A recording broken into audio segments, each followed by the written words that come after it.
there is a war happening. Not one fought with weapons or armies, not one broadcast across screens or etched into the pages of history. It is a quieter war, one most people never speak of. This war is waged within the confines of your own mind. And the enemy? It wears a familiar face. It whispers in your voice. It knows your deepest fears, your hidden insecurities, your long-forgotten failures. The enemy is your own negative thinking. But you were not born with it. That is the truth most people never hear. You were not born thinking you weren't good enough. You were not born assuming you would fail or fearing judgment or second-guessing every decision. These thoughts, the chronic doubts, the spiraling worries, the toxic narratives, were taught. They crept in over time, slowly, silently, until they felt like home. The Stoics knew this. Long before neuroscience could explain neural pathways or psychology could name cognitive distortions, the Stoics understood that the mind is the battlefield. Marcus Aurelius, one of the most powerful men in history, sat alone each night and wrote to himself not about external enemies but internal ones. He wrestled with distraction, ego, fear, resentment. And what he discovered, what he practiced, is the very foundation of this message. You are not your thoughts. That's the first key. You are not your thoughts. You are the observer of your thoughts. You are the one who sees them arise, who feels their weight, but you are not defined by them. This is both liberating and terrifying, because it means you are not condemned to your current mental patterns. But it also means you are responsible for changing them. If your thoughts are the lens through which you see the world, then negative thinking is a cracked, distorted lens. It colors everything darker than it really is. A simple challenge becomes a crisis. A passing comment becomes a personal attack. The future becomes a pit of endless worry. And when that lens goes unchallenged, when it becomes your default, your entire reality begins to reflect that negativity back to you. Stoicism offers a different lens. At the heart of Stoicism is the principle of control. Epictetus taught that there are things within our control and things beyond it. Thoughts, interpretations, reactions, these are within. Other people's actions, the past, external events, these are not. And yet, most people spend the majority of their mental energy obsessing over what they cannot change. They replay conversations that already happened. They worry about outcomes they cannot predict. They live in resistance to reality itself. This is where negativity breeds. In that space between what is and what we think should be. So what happens when we stop trying to control what we can't? What happens when we begin to bring our attention inward, toward what is truly ours? Our values, our effort, our judgments, our breath. That is where the war begins to shift. Negative thinking is not solved by pretending everything is fine. It's not about blind optimism or forced positivity. The Stoics were realists. They stared hardship in the face. They expected difficulty. But they refused to let their inner life be dictated by it. To them, adversity wasn't a curse. It was an opportunity to practice strength. So let's begin this journey by breaking the first chain. The belief that you must believe everything you think. You don't. You are allowed to question the voice in your head. In fact, you must. If a thought tells you you're not good enough, pause. Ask, is this thought based on fact or fear? Is it helping me or hurting me? Would I speak this way to someone I love? If the answer is no, then it doesn't deserve your belief. Seneca once wrote, "We suffer more in imagination than in reality." Think about that. How many times have you suffered over a future that never came to pass? How many sleepless nights, how many anxious mornings, how many moments stolen by a worry that never became real? And even when hardship does come, have you not survived every single one so far? The Stoic does not deny pain, but they refuse to add unnecessary suffering. Negative thinking is a habit. Like any habit, it's strengthened by repetition. But here's the hope. It can also be weakened by awareness. Every time you notice a negative thought and choose not to indulge it, you weaken it. Every time you reframe a narrative from victimhood to agency, you take back control. And that's what this journey is about. Taking back control, not of the world but of your mind. Let's consider another Stoic principle, amor fati, love of fate. The radical idea that instead of resisting what happens, we embrace it. Not passively but actively. Not because we enjoy suffering, but because we understand that everything life brings is an opportunity to grow. Even the difficult parts. Especially the difficult parts. When you shift your mindset from "why is this happening to me?" to "what is this trying to teach me?" you transform your life. You stop being a victim of your circumstances. You become the student of your own experience. This isn't just a mental trick. It's a way of being. It's a practice of resilience. Imagine going through a setback, losing a job, failing a project, facing rejection, and instead of spiraling into self-doubt, you say, This is my training. Imagine using every negative thought as a signal to go deeper, to return to your core values, to sharpen your focus. Negative thinking tells you that failure is final, that discomfort is danger, that change is a threat. Stoic thinking reminds you, failure is feedback, discomfort is growth, change is life. You do not need to be fearless. You only need to be willing. Willing to sit with uncertainty, willing to meet discomfort, willing to challenge old beliefs, willing to get back up every single time you fall. This is not a one-time fix. It's not a quick hack. It's a lifelong practice. You will have bad days. You will forget. You will hear the voice of negativity creep back in. That's okay. What matters is that you come back. Again and again. Like a Stoic. Because when you do, something shifts. Not all at once, but steadily. You begin to reclaim your peace. You begin to build an inner fortress. One thought at a time.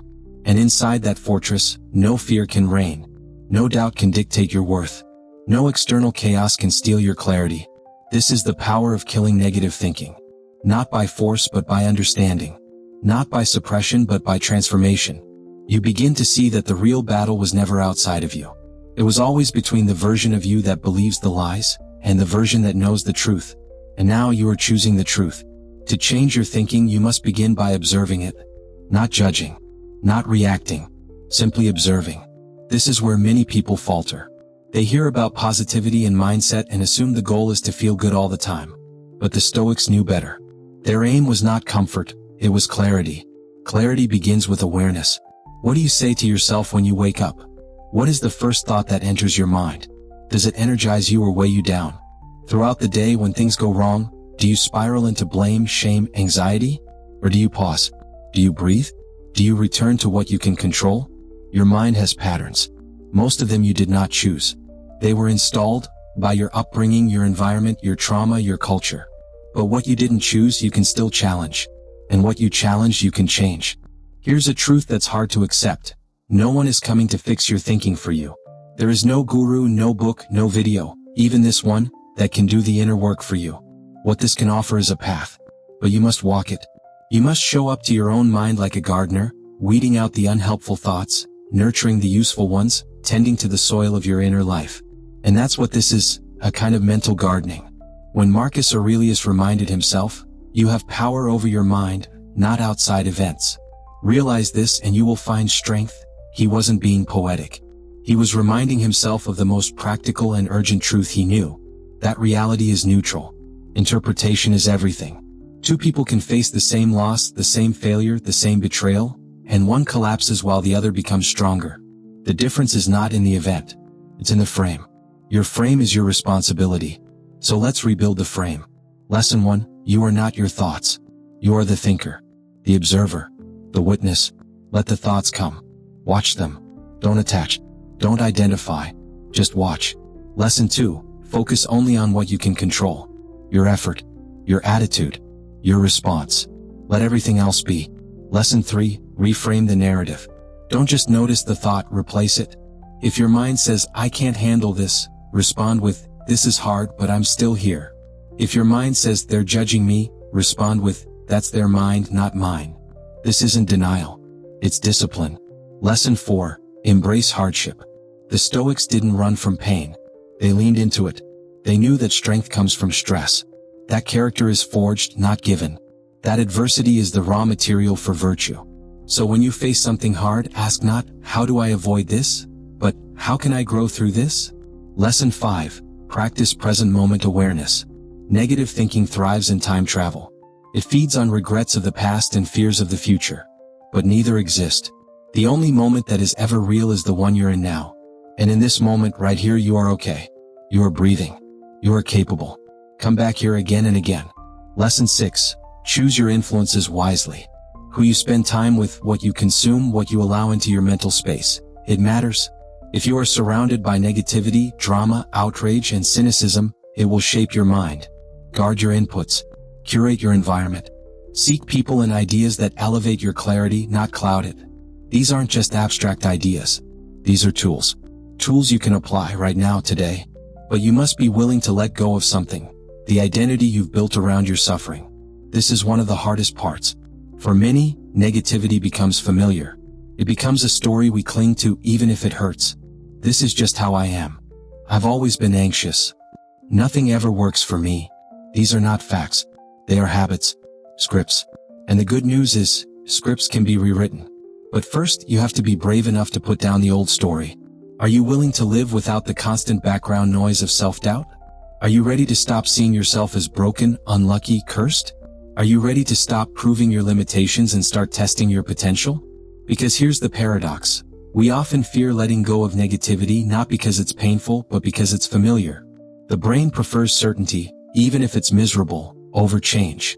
But freedom lives on the other side of discomfort. You will never think your way into a new life. You must live your way into a new mindset. And so we practice, not perfectly, but consistently. Each time you pause instead of reacting, you are practicing. Each time you question a negative assumption, you are practicing. Each time you choose a new response, one rooted in reason, not reactivity, you are practicing. And over time, something begins to shift. The voice of negativity gets quieter. The storm inside your head calms. The space between thought and action grows wider. You begin to feel something you thought was gone. Inner peace. Not because life became easier, but because you became stronger. This is the Stoic way. Not to escape the world, but to meet it with stillness. Not to suppress your emotions, but to rise above the ones that distort your vision. Not to be unfeeling, but to be unshakable. You will still feel fear. You will still encounter doubt. But they will no longer drive you. They will become signals, not chains. And that's how you kill negative thinking, not by force but by freedom. You begin to choose. You choose to be present instead of panicked.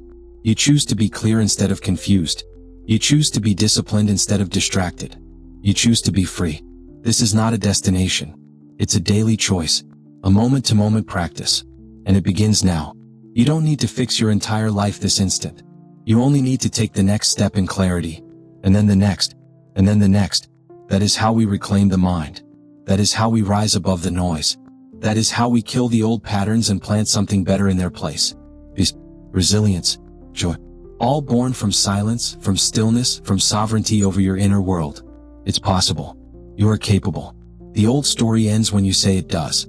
And a new one begins right now. Most people live their entire lives as if their thoughts are facts. They never stop to question them. They never pause to investigate the stories running in the background of their minds. And as a result, they become prisoners, not of circumstance but of perception. But perception, as the Stoics taught us, is malleable. Marcus Aurelius said, "If you are pained by any external thing, it is not this thing that disturbs you, but your judgment about it. And it is in your power to wipe out that judgment now. Wipe it out. Not ignore it. Not bury it. Not shame yourself for having it. But to see it clearly, challenge it, and let it go. To do that, you must practice a rare kind of honesty, the kind that doesn't ask, is this thought comfortable? But instead, is this thought true? Is it useful? Is it aligned with who I want to become?" Here's what most of us don't realize. Our brains are designed to keep us safe, not to make us happy. Safety often means avoiding risk, scanning for threats, expecting the worst. That's evolutionary. It's biological. But what's biological is not always beneficial. When your brain tells you, you're not good enough, they're all judging you, you'll never get through this, your job is not to believe those thoughts automatically. Your job is to become a gatekeeper. To assess. To challenge. To ask, does this thought help me show up as the person I am trying to become? If the answer is no, then you have your answer. The thought may arise. Let it. But don't bow to it. Don't follow it blindly. You are not your fear. You are not your doubt. You are not your anger. You are the one who chooses what to do with it. And that is where power begins. This practice of choosing your response, of pausing, evaluating, and then acting, is not easy. But it is the path to everything worth having. Confidence, peace, courage, joy. And it all begins in the gap. The sacred gap between thought and action. That gap is your freedom. Most people never see it. They react instantly. Something triggers them and they lash out, shut down, spiral. But you can expand the gap. With practice. With awareness. You can learn to notice the thought, breathe, step back, and then decide, what's the wisest, most loving thing I can do in this moment? And from that space you change your life. Not in grand, cinematic breakthroughs, but in quiet, consistent acts of mastery. You sit with discomfort instead of numbing it. You forgive instead of resenting. You listen instead of defending. You speak up when fear tells you to stay silent. You hold the line when temptation whispers, just once won't hurt. This is the real work. Not what happens on stage, but what happens in your mind at 2 a.m. Not what you post, but what you practice. Not what people see, but what you build within. The Stoics knew this. They didn't preach theory, they lived it. Epictetus, born a slave, rose through nothing but mental discipline. Seneca, advisor to emperors, lost everything more than once and still wrote about inner calm. Marcus Aurelius ruled an empire while facing plagues, betrayal, loss, and still found time to write reminders to himself, not for glory but to stay grounded. You don't need to be perfect to live this way. You only need to be honest. You only need to be willing. Willing to face your inner critic without running. Willing to hold a better vision of yourself and act as if it's already real. Willing to take the next right step even when the road is unclear. And when you fall, and you will, you simply begin again. You don't shame yourself. You don't spiral into defeat. You return to the breath, to the present, to your values, again and again and again. This is how you build mental resilience. Not by never feeling negative thoughts, but by no longer being ruled by them. You stop letting every bad mood define your day. You stop letting every criticism define your worth. You stop letting every delay define your destiny. Because you are not what happens to you. You are what you choose to do with it. That's what the Stoics meant when they talked about freedom. Not freedom from pain or difficulty, but freedom from mental slavery. Freedom from being tossed around by every whim of your mind. And in that freedom, something beautiful emerges. A steadiness. A calm presence. A quiet knowing that, no matter what happens, you have what you need to meet it. You stop chasing happiness and start creating meaning. You stop obsessing over what others think and start living by your own standards. You stop fearing the future and start mastering this moment. And ironically, when you stop trying so hard to feel good, you start to feel better. Not because your life is perfect, but because your relationship to it has changed. You no longer resist every inconvenience. You no longer dramatize every setback. You no longer narrate your pain as a permanent identity. Instead, you see clearly. You respond wisely. You act courageously. You take your thoughts seriously but not personally. And with each day of this practice, the volume of negative thinking turns down, and the voice of inner wisdom grows louder. It says, you've been here before. And you made it through. It says, you are not broken. You are growing. It says, you don't have to believe everything you think. It says, you are stronger than you've been told. This voice, the one of clarity, resilience, peace, has been with you the whole time. Beneath the noise, beneath the fear, waiting to be heard. And now you are learning to listen. Because you are not here to be ruled by your thoughts. You are here to use them, to examine them, to train them, to wield them like tools in service of a life worth living. That is the Stoic path. That is the path of the inner warrior. Not to defeat others, but to master yourself. Not to numb out pain, but to find strength within it. Not to silence your mind, but to make it a worthy ally. And every day you return to that path, no matter how messy or imperfect, you are winning a battle most people never even realize they're fighting. A battle against the greatest enemy you'll ever face, your own undisciplined mind. But you are no longer that person. You are choosing differently now. And that choice changes everything. You are not your worst day. You are not your darkest thought. You are not the voice in your head that tells you you're not enough. You are the one who notices that voice. The one who questions it. The one who, against all odds, decides to keep walking forward with dignity, clarity, and calm. And that decision, however small it feels in the moment, is the most powerful thing you will ever do. Because the real battle isn't out there in the chaos of the world. It's inside, in the quiet moments when no one is watching, when your mind is screaming doubt, and you answer back with stillness, with practice, with presence. The Stoics didn't promise that life would be easy. They promised that you could meet life well. And that is a deeper kind of freedom. Not one that removes every storm, but one that teaches you how to stand tall in the rain, eyes open, heart steady, unshaken. You've come a long way already. By choosing to be here. By choosing to reflect. By choosing to remember that you don't have to be perfect to make progress. You just have to begin. So start now. Not tomorrow. Not when you've read another book or watched another video. Begin here. With what you know. With what you have. With who you are. Take back your mind. Reclaim your peace. And choose thoughts that serve the kind of life you are building. One of meaning, strength, and stillness within. Because in the end, the thoughts you plant become the life you live. So plant something beautiful. If this spoke to you, subscribe to Stoic Way for more timeless wisdom.